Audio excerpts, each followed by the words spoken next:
जय जय श्री राधा वल्लभ, जय जय श्री हरिवंश, जय जय श्री राधे राधे। गुरुदेव भगवान जी के चरणों में मेरा प्रणाम। राधे राधे, राधे श्याम। जैसे भागवत जी में श्री कृष्ण विराजमान हैं, श्री रामायण में श्री राघव जी विराजमान हैं, वैसे ही भक्तमाल में सब संत विराजमान हैं।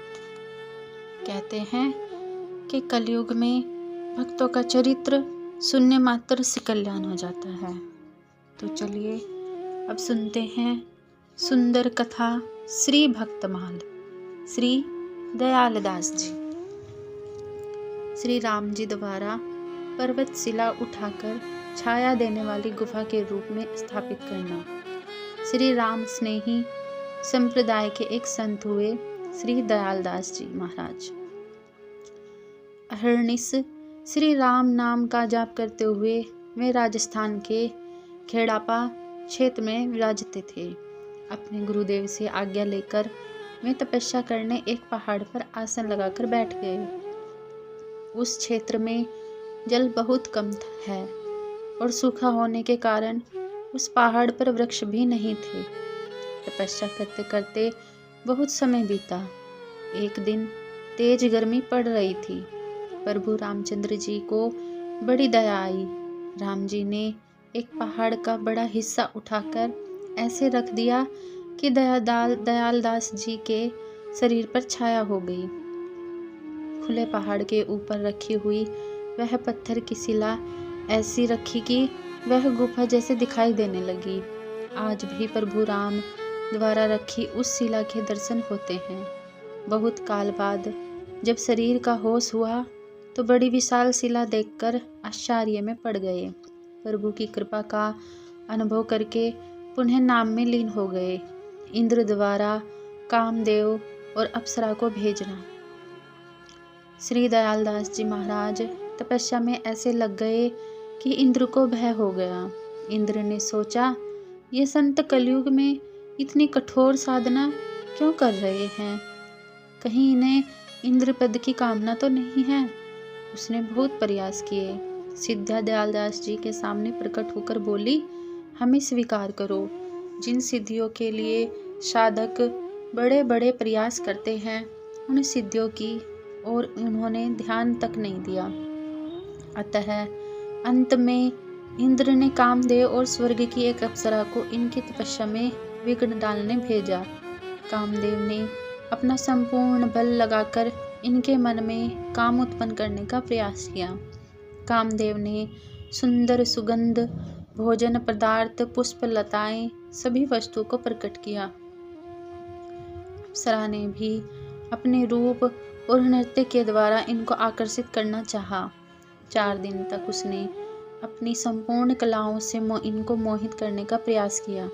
उसने ऐसा नृत्य किया राधे राधे उसने ऐसा नृत्य किया कि उसके चरण चिन्ह भूमि पर बन गए। पर दयालदास जी राम नाम में ऐसे डूबे रहे कि अप्सरा की ओर देखा तक नहीं। अब अप्सरा को भारी अपमान का अनुभव हुआ।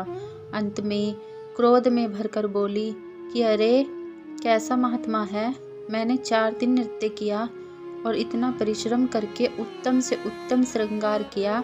कलयुग में तो साधारण मलमूत्र के स्त्री पुरुष से जीव का पतन हो जाता है। मेरा अति कोमल सुंदर दिव्य शरीर है। आकर्षित होते या न होते, पर एक बार मेरी ओर देख तो लेते। वापस देवराज इंद्र को जाकर क्या उत्तर दूंगी? एक पृथ्वी के मनुष्य को मोहित नहीं कर सकी। राधे राधे। मैं श्राप देती हूँ कि तुम्हारी नेत्र ज्योति चली जाए और तुम्हारे नेत्रों में भयंकर वेदना हो। श्री दयालदास जी परम संत थे। चाहते तो अपनी तपस्या के बल से अप्सरा को भस्म कर सकते थे, पर इन्होंने अप्सरा पर क्रोध नहीं किया, श्राप को स्वीकार कर लिया। जब इनके नेत्रों में बहुत वेदना होने लगी, तब अपने गुरुदेव श्री रामदास जी को जाकर सारी घटना सुनाई। श्री गुरुदेव जी ने कहा, श्री राम जी ने सदा अपने भक्तों की पर कृपा की है। उन्हीं प्रभु को भक्तों की याद दिला दिलाकर करुणा भरे स्वर में पुकारो। प्रभु स्वयं तुम्हारी इस पीड़ा को दूर करेंगे। श्री दयालदास जी महाराज ने 52 भक्तों का स्मरण करके प्रभु को सुनाया। उनके द्वारा रचे इसी ग्रंथ का नाम श्री करुणा सागर है।